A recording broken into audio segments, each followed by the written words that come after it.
और बहनों, आइए आज डीएम एस्ट्रोलॉजी में आप सभी का स्वागत है। आज जानते हैं एक कुछ नया विषय, बहुत ही रुचिपूर्वक रुचि ये विषय है। पता नहीं आज तक मैंने क्यों नहीं इस पे ध्यान दिया, गौर किया, पर बहुत सारे लोग इसके ऊपर मुझे बोल रहे थे कि आप यह वीडियो जरूर करें या आप ये वीडियो जरूर करें। तो चलिए आज देखते हैं दशा संधि। आज हम बात करने वाले दशा संधि पे। क्या होता है ये दशा संधि? दशा संधि का मतलब होता है गैप बिटवीन टू दशा। एक दशा पूर्ण होने पे है और दूसरी दशा शुरू होने पे है। इस बीच का जो समय होता है उसको दशा संधि कहते हैं और ये बहुत ही महत्वपूर्ण समय होता है। आप सभी जानते हैं जब गवर्नमेंट बदलती है, जैसे 5 साल के इनके समय होते, जब पुरानी गवर्नमेंट जानी होती है, उनका समय समाप्त होने होता है, वो बहुत सारे अनाउंसमेंट, बहुत सारे कार्य कर देते हैं जो पेंडिंग होते, जो उनको करने होते। और जो नई सरकार आने वाली होती है या जो चुनाव होने वाले होते, वो भी बहुत सारी घोषणा या बहुत सारी चीज़ें करने लगते हैं। यही हमारे साथ भी होता है। जब नया दशा चालू होने वाला है और पुरानी दशा खत्म होने वाली होती है, उसके बीच का जो समय होता है वो बहुत ही महत्वपूर्ण होता है और उस समय पे आपको पता होता है कि क्या बदलाव होने वाले, कैसा पूरा माहौल बदलने वाला है।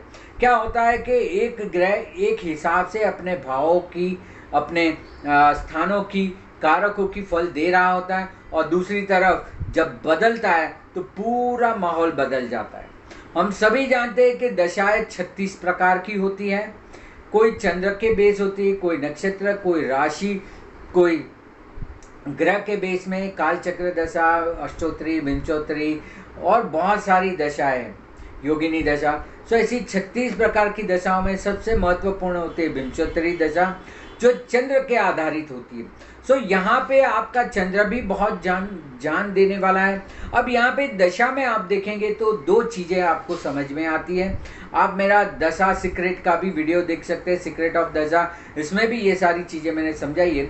अब यहाँ पे क्या है कि ग्रह का आप देखें तो केतु है, वो पाप ग्रह नैसर्गिक, शुक्र शुभ ग्रह, सूर्य पाप ग्रह, चंद्र शुभ ग्रह, मंगल राहु पाप ग्रह, गुरु शुभ ग्रह, शनि पाप ग्रह, बुध शुभ ग्रह, ये नैसर्गिक बात है। सो एक शुभ ग्रह, एक पाप ग्रह, एक शुभ ग्रह, एक पाप ग्रह, ऐसा होता है। मतलब कि आपके एक शुभ ग्रह की दशा दो पाप ग्रह के बीच में आती है, जैसे कि शुक्र की दशा केतु और सूर्य के बीच में आएगी। अगर आप उल्टी तरह से देखेंगे तो आपकी पाप ग्रह की दशा भी दो शुभ ग्रह के बीच में आएगी। जैसे सूर्य की दशा आपको चाहिए तो इसके लिए आपको शुक्र की और चंद्र की दशा के बीच में आता है। ये तो हुई दशा के ग्रहों का क्रम।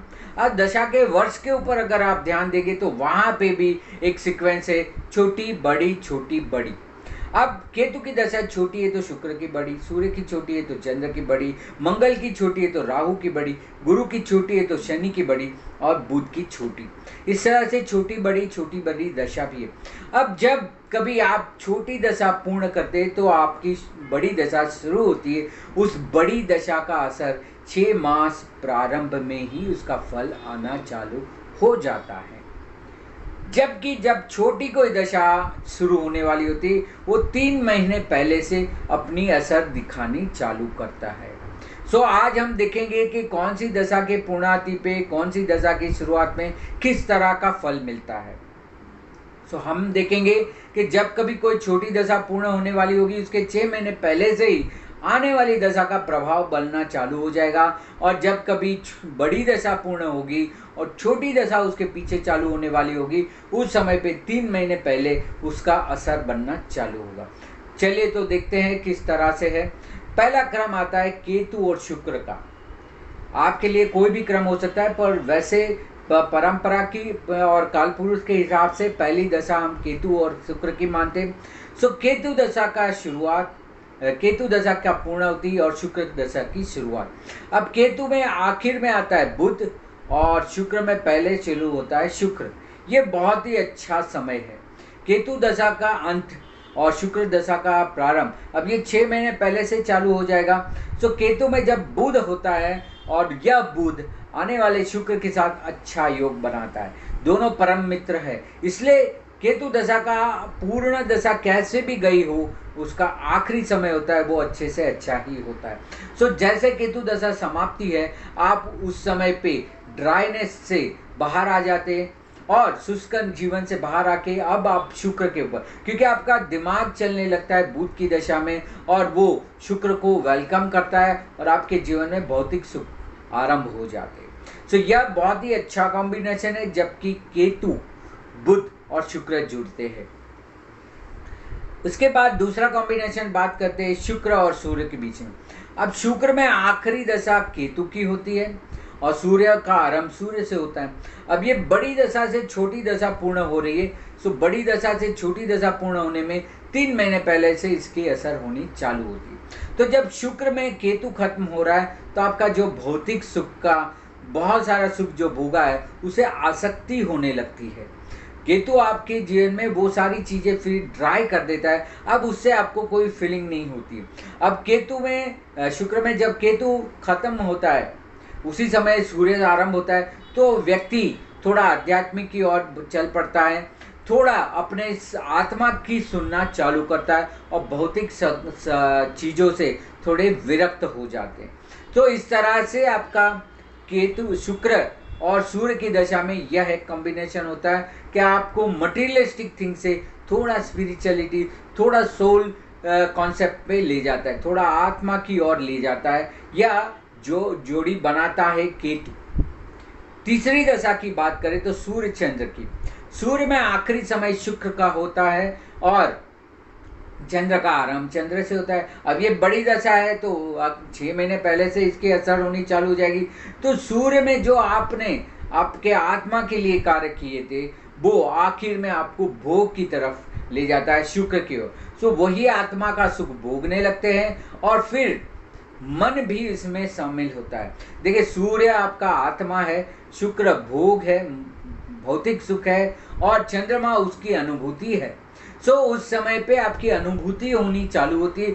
जो जो आपने ध्यान, तप, जो भी किया है, अपने आत्मा के लिए जो कुछ किया है, उसका सुख, उसका आनंद प्राप्त होना चालू होता है। यह भी संधि बहुत अच्छी है।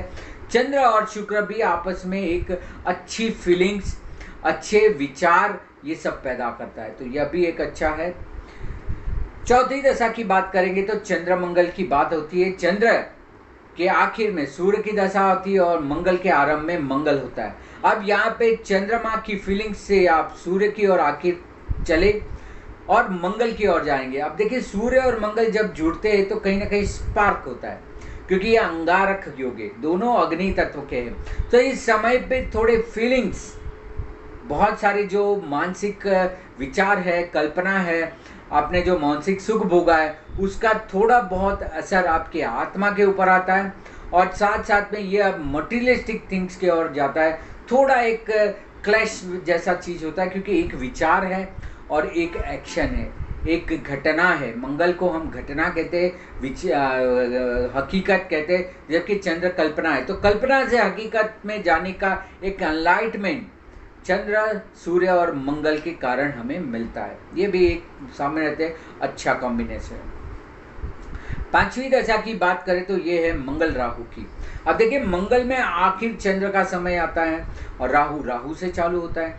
चंद्र और राहु का काफी अच्छा कॉम्बिनेशन है। मंगल जो भौतिक सुखों का था, जिसने आपको भौतिक सुखों में आसक्त किया था, उसमें चंद्र अभी मन थोड़ा दूर हो रहा है, क्योंकि मन में आसक्ति अब धीरे धीरे कम हो रही है और अब ज़्यादा सबकॉन्शियस माइंड की ओर जा रहे हैं। आप जागृत मन से अजागृत मन, अर्ध जागृत मन की ओर जा रहे हैं। ये चंद्र और राहु का असर होता है और काफ़ी अच्छा कॉम्बिनेशन यहाँ पे होता है जब मंगल से आप चंद्र की कॉम्बिनेशन से राहु की ओर बढ़ते। अब ये 6 महीने पहले शुरू होता है, क्योंकि राहु की दशा है। राहु बड़ी दशा होने की वजह से 6 महीने पहले ही आपके मन मस्तिष्क पे कुछ प्रभाव, नेचर का, कुछ अर्ध जागृत मन का प्रभाव होना चालू होता है और लोग ज़्यादातर इस समय पे भी ऑकल्ट साइंस और स्पिरिचुअलिटी की ओर थोड़े बढ़ते हैं। ये पांचवी दशा थी। छठी दशा की बात करें तो यहाँ राहु और गुरु की बात होगी। राहु के कंपैरिजन में गुरु की दशा छोटी होती तो ये 3 महीने पहले इसकी असर चालू करते। अब राहु में आखिर मंगल होता है और गुरु में गुरु होता है। वापस मंगल और गुरु अग्निकारक ग्रह है, ये स्पार्क करना चालू करते हैं। जो राहु दशा में आपने पिछले जन्मों का पेंडिंग कर्मास जो आपके थे पिछले जन्म के, वो सब निपटाए। अब आप कहीं स्थिर हुए, थोड़ा एक्शन लेना चाहते, और अब आपकी जर्नी जो है वो सबकॉन्शियस माइंड से, नेचर के ऊपर से आपके खुद के सामाजिक और आपके ज्ञान के ऊपर बढ़ेगी। ये भी एक अच्छा कॉम्बिनेशन होता है। हालांकि जो स्पिरिचुअल लाइन में नहीं है उनके लिए ज़्यादा अच्छा नहीं होता है, पर अब से थोड़ा मटेरियल गेन होना चालू होगा, जीवन में ग्रोथ होना चालू होगा। जो राहु दशा में आपने गवाया है, शायद अगर आपने राहु दशा में जो कुछ भी गवाया है उसको प्राप्त करने का ये एक अच्छा समय होता है, क्योंकि गुरु उसमें वृद्धि करना चालू करेगा। सो गुरु, राहु, मंगल और गुरु में, मंगल गुरु आपस में फिर भी मित्र होने के कारण एक दूसरे को संभाल के 6 महीना आपके राहु दशा से जल्दी मुक्ति आपको दिला देंगे। तो ये एक अच्छा कॉम्बिनेशन है। बात करते हैं गुरु और शनि की दशा की। ये 7वां कॉम्बिनेशन हम देखेंगे कि गुरु और शनि। अब गुरु में आखिर राहु होता है और शनि में प्रारंभ शनि होता है। अब ये दोनों तो मिलते नहीं हैं, क्योंकि राहु और शनि कर्म प्रधान है, जबकि राहु जो है उसको बिना कर्म किए मजे लेने हैं। अब देखिए, ज्ञान था, गुरु के पास ज्ञान था, राहु के पास अर्ध जागृत मन था। अब इसको आपको शनि में मतलब कि स्पिरिचुअलिटी की ओर ले जाएगा, आध्यात्मिकवाद में ले जाएगा। जो आप चीज़ें समाज के लिए कर रहे थे, जो आप अपने घर के लिए, पैसे के लिए कर रहे थे, इसमें थोड़ा ड्राइनेस, गुरु में आखिरी समय जो राहु का होता है वो सभी का मैंने प्राय सुना है अच्छा नहीं जाता है। क्योंकि जो ग्रोथ आपने 16 साल की दशा में किया था उसमें 14 साल किया, आखिर के 2 साल 8 महीने, 2 साल 6 महीने है, उस समय पे आपको ये कॉम्बिनेशन ड्राई कर देगा। आपका जो सामाजिक स्टेटस है, सामाजिक व्यवहार है, उससे आपको अलग करके, काट के, उससे अलग करके आपको आध्यात्मिक की ओर ले जाएगी। देखिए, जो गुरु है वो सबको साथ में लेके चलते हैं, जबकि शनि वो अपने मार्ग पे अकेले चलते हैं। इसलिए आपका जो रिलीजियस माइंड है उससे आप स्पिरिचुअल की ओर जर्नी करते हैं, उसके बीच का ये गैप राहु क्रिएट करता है, ड्राइनेस क्रिएट करता है। सो गुरु से राहु का और राहु से फिर शनि का कॉम्बिनेशन होता है। ये उन भौतिक आसक्ति वाले लोगों के लिए अच्छा नहीं होता है, पर जो कोई भी स्पिरिचुअलिटी में जाना चाहता है उसके लिए यह एक बहुत ही उचित समय होता है। आगे बात करते हैं 8वीं दशा शनि और बुध की। अब शनि में आखिर गुरु होता है और बुध में प्रारंभ बुध से होता है। अब देखिए, तीनों ग्रह जो है शनि, गुरु और बुध, वो ज्ञान से जुड़ा हुआ है। शनि आपका खुद का स्वयं अनुभूतित ज्ञान, गुरु आपका नॉलेज, आपने जो ज्ञान इकट्ठा किया है, और बुध मतलब आपकी मेमोरी, मतलब कि आपकी सोच, विचार। सो ये तीनों का मेल होता है, आपको कुछ नई सीखने की प्रेरणा मिलती है। देखिए, शनि ने आपको बहुत सारी चीज़ें सिखाई, आपने बहुत सारी मेहनत की। अब गुरु आपको कहीं ग्रोथ की ओर ले जाना चाहता है और इसमें बुध आपकी बुद्धि काम करेगी। सो ये बहुत ही अच्छा होता है, चाहे व्यापारी हो, चाहे कोई नौकरी से व्यापार में जाना चाहता है, या अपना कर्म का जो फल लेना चाहता है, उसके लिए शनि के माध्यम से गुरु और बुध का कॉम्बिनेशन बहुत ही अच्छा परिणाम देता है। यह भी एक बहुत अच्छी संधि है। आखिर में आती है बुध और केतु की। अब देखिए, बुध में आखिरी समय होता है केतु का, और बुध में आखिरी होता है शनि का, और केतु दशा में केतु से आरंभ होता है। सो यहाँ पे बुध और केतु और शनि है। अब जो कुछ भी बुद्धि आपकी थी, जो आपने बुद्धि यूज की, अब उसका सिंक्रोनाइज होना चालू होगा। शनि उसको थोड़ा अनुभूति में लाके फिर वो केतु की ओर ले जाएगा। देखिए, आध्यात्मिक मार्ग में सबसे अच्छा होता है त्याग। अगर आप त्याग करना चाहते हैं, अब देखिए, बुद्धि से तो आपने बहुत सारी चीजें कर ली, व्यापार किया, सब किया, अब उसमें से थोड़ी आसक्ति दूर हो जाएगी। वो शनि करता है, थोड़ा त्याग करवाएगा, और त्याग करने के बाद आपको ले जाएगा केतु के माध्यम में, जहाँ पे आपको ज़्यादा से ज़्यादा लोगों की सेवा करनी है और अपने से जो भी पुराने कर्म हैं उससे मुक्ति पानी है। सो केतु उस तरह से आपको मोक्ष के मार्ग पे ले जाता है, जब आपका दिमाग अपनी चीज़ों को छोड़ देता है, त्याग करने लगता है। जब मैं खत्म हो जाता है, हम खत्म हो जाता है, तब वो परमात्मा से मिलन हो जाता है। वो केतु का समय है। इस तरह से हमने 9 के 9 कॉम्बिनेशन देख लिए, किस तरह से दशा संधि में कौन कौन से ग्रह फल देते हैं, नहीं देते। अब हम देखने जाएंगे थोड़े रूल गोचर के। अब देखिए, गोचर उस समय बहुत महत्वपूर्ण होता है जब जो दशा आपकी खत्म होने वाली है उसके ऊपर से उसका गोचर जाए, या जो नई दशा शुरू होने वाली है उससे उसका गोचर जाए। जैसे मैं एग्जाम्पल के तौर पे कहता हूँ कि गुरु से शनि की दशा जा रही है, आपकी गुरु दशा समाप्त हो रही है, शनि दशा प्रारंभ होने वाली है। यदि गुरु आपका जन्म के गुरु से पसार हो तो वो जाने वाली दशा को चार्ज करता है, या शनि यदि आपके शनि के ऊपर से जब विचारे मतलब ट्रांजिट करेगा उस समय पे वो शनि को एक्टिवेट करेगा। यह दोनों बाजू का गोचर बहुत महत्वपूर्ण होता है। पूर्ण होती हुई दशा का गोचर अगर वो ग्रह से या उसके सन्मुख से जा रहा है, या प्रारंभ होने वाली दशा का उस ग्रह का अगर उस ग्रह के ऊपर से भ्रमण हो रहा है या उसके सामने से भ्रमण हो रहा है, तो उस दशा को तुरंत एक्टिवेशन मिल जाता है, उस दशा का तुरंत फल मिलता है। जिस साल में आपका, जिस वर्ष में आपका महादशा बदलने वाला है, उस समय की दशा, उस समय की वर्ष कुंडली जरूर देखिए। उस वर्ष कुंडली में देखिए कौन से महीने में आपका दशा बदल रहा है, वो महीना वर्ष कुंडली में क्या फल दे रहा है, उस हिसाब से भी उस साल में आपका कब एक्टिवेशन होगा दशा का, वो आपको पता चलेगा। तो वर्ष कुंडली भी देखनी है। और आपको एक और चीज बता देता हूँ कि यदि आपकी महादशा चालू हो रही है और आपके जन्म के दिन से 6 महीने के अंदर चालू हो रही है, तो वो दशा तुरंत फल देगी। और यदि आपकी दशा चालू हो रही है पर उस समय पे आपके जन्म दिन से 6 महीना आगे चला गया है, तो वो 1 साल बाद जब वापस नया अगले साल नया जन्मदिन आएगा, उस समय पे आपको इस दशा का फल मिलना चालू होगा। सो दशा एक्टिवेशन के लिए बहुत जरूरी है। सपोज आपकी दशा चालू हो रही है अगस्त में और अगर आपका जन्म है अप्रैल में, सो ये 4 महीने के अंदर ही आपकी दशा, आपके जन्मदिन से दशा चालू हो रही है, तो तुरंत ये दशा जैसे चालू होगी आपको फल मिलना चालू होगा।